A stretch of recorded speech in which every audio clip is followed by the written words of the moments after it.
What's up, vaqueros? Welcome back to the channel. In today's video, we're going to be talking about the Haymaker in Modern Warfare 3 multiplayer, but it's better known to me as the Origin 12. I mean, we all know this is the Origin at heart, so let's just call it what it is, the Origin 12. All jokes aside, I will be going over the base ammo for this gun, as well as Dragon's Breath. I will have a video covering the slug and explosive slugs in a different video. Bolo shells have been covered with the 680 in one of my older videos, so today is just the base ammo plus Dragon's Breath. But we're going to go over this bad boy, the semi-auto shotgun of the game, and we're going to share my thoughts on it. I'll give you two great classes you got to check out and all that good stuff. So as always, timestamps will be below in the description if you are curious. And with all that being said, let's just get right into it. So like I said, the Haymaker is basically the Origin 12 of the game. It's the sort of semi-auto spam shotgun. We have the full auto, we have the pump action, and of course they needed to add the semi-auto where you have to pull the trigger with each shot. So this is the damage profile you're looking at in terms of shots to kill for the Haymaker.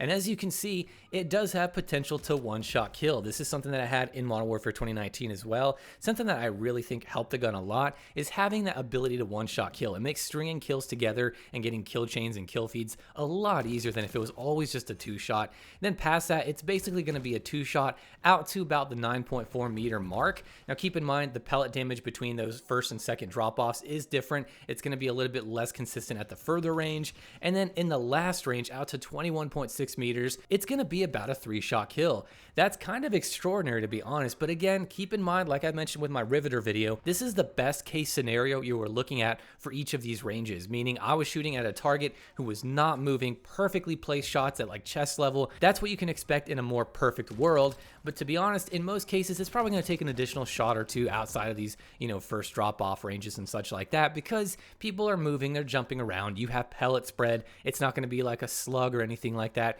so it's not going to be as consistent, but the potential is there, and the fact that you can two-shot so far is really incredibly strong, and that's what makes this gun so great, is that one-shot kill ability and having such a great two-shot range. To me, what really sets the Haymaker apart from the Riveter is the ability to carry damage better over range and how it just hits more like a truck in general. This is definitely more of a heavy-hitting shotgun, not like a pump action, but definitely more heavy-hitting than the Riveter, so you're going to notice it feels a little bit better when you use it. It doesn't feel quite as easy to use as the Haymaker because that one, you just kind of spam in that general direction and you just hold down the trigger, but this one, you have to place your shots a little more methodically since it is a semi-auto, but it's still technically a spam shotgun, and this one is relatively strong, at least on paper. I do want to point out that with this gun, it has the slowest sprint to fire speed in the entire class, at least when it comes to the three Modern Warfare shotguns. I know there's Modern Warfare 2 ones, but this is just comparing with the Modern Warfare 3 ones.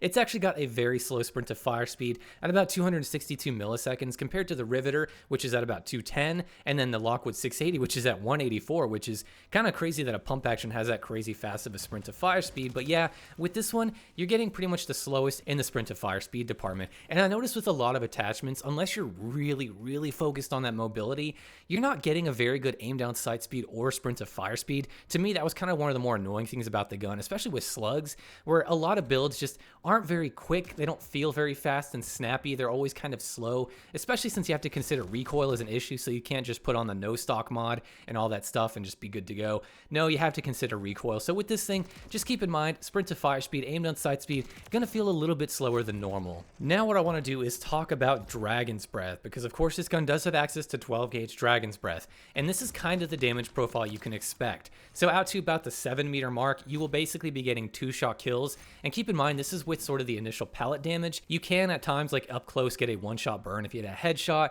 and you can sometimes get like 3 shots and then a burn at certain ranges, but just keep in mind this is based off your initial pellet damage, because you don't just shoot and then wait for the burn. You keep shooting, and really that's based off of the damage of your initial pellets mostly. So out to 7 to 11 meters, it's going to take about 3 shots from what I could tell, and then past that it was usually around 4 to 5. It was kind of finicky, but you can basically expect in best case scenarios about getting a 4-shot kill out to about 19.8 meters. This really isn't a great profile compared to the base ammo. To me, I would say just don't really bother with Dragon's Breath. Like, it's still okay, but when you have the option of using the base ammo, which gives you a one-shot kill flat out and also has a better 3-shot range, I just say go with the base ammo every time. I mean, Dragon's Breath is funny, kind of troll people, maybe get some ragdoll effects and stuff, but to be honest, the base ammo is easily the way to go for me, and I really don't think Dragon's Breath is worth your time much at all. So now that we got some basic stuff out of the way, what I want to do is share with you guys two awesome classes I've been using that I've fallen in love with, and the first one that I love that I think you guys need to try immediately is the Tac Stance focused build. This build is going to be great for Tac Stance, and we are using the Imperator long barrel, which gives us a lot more range, and to me it makes the gun feel a lot better at ranges and get those 2-shot and 3-shots a lot more consistent, plus getting a better 1-shot kill, of course. But with this build, you're going to be getting a super tight Tac Stance build, and this is actually tighter than if you were to aim down sights with the gun itself. If you shoot at a wall with this build when aiming down sights and then shoot with Tac Stance, you'll notice Tac Stance is tighter by a little bit, and it does actually have it to where the crosshairs, again, like with the other Tac Stance broken builds, are kind of intersecting and it looks really goofy. This is the exact same thing, and since this is a spammy shotgun, it makes it a lot of fun to use and very, very consistent if you can hit your shots and control that recoil. If you want another good laser that's not always visible, check out the Stovall DR laser box. I found this out from Exclusive Ace's latest video on Tac Stance, which I highly recommend go watching that. Shout out to him, great video. But basically that laser is only visible from the hip, not when you're aiming down sights, so that's pretty handy. It doesn't give you as much of a boost to your stats like the Tac Stance spread, but this one is a little bit better for if you're going to be pre-aiming, which can be handy at times, so just keep that in mind. I prefer the Verdant hook box laser, but you can use the Stovall DR laser box if you want to be able to pre-aim and not give yourself away. This next build is going to be focused mainly on speed, and as you can see, we're using the 12-round mag for this one. I found it was a little bit easier for this build if I had more ammo, simply because it's not as accurate as a Tac Stance build, but this is, like I said, more focused on speed, and this is the one you'll see in some of the gameplay on High Rise, which I did have a really great time with, but I still think I prefer the Tac Stance build, but this is a great alternative if you want to be really fast. As for my overall thoughts on the Haymaker, I actually enjoyed this gun quite a bit now. It took me a little bit to get used to, just because it still felt kind of weak like the Riveter did, but after tweaking some classes and finding the right builds, and also learning how to play the maps a different way, I started to do a lot better and started to enjoy my time with the gun a lot more. I think this is a step up from the Riveter, both in how good it is and also in difficulty. It's a little bit harder to use in the Riveter, not by a lot, but because you have to kind of control your own shots, it's just a little bit harder. But I think that the Tac Stance build is absolutely amazing. I love it, and having a great mobility class like the one I showed you is awesome as well. Now, there is a 20-round mag and a 5-round mag, but those are pretty niche. You don't really need 20 rounds for most engagements. It's totally okay with 12 or 8, the base ammo. So overall, I like this gun. I think it's a step up from the Riveter. I still think the Lockwood 680 is the best shotgun in the game, but this is definitely the number 2 spot. And then the Riveter, I think, would be number 3, at least in terms of the base guns and how they perform.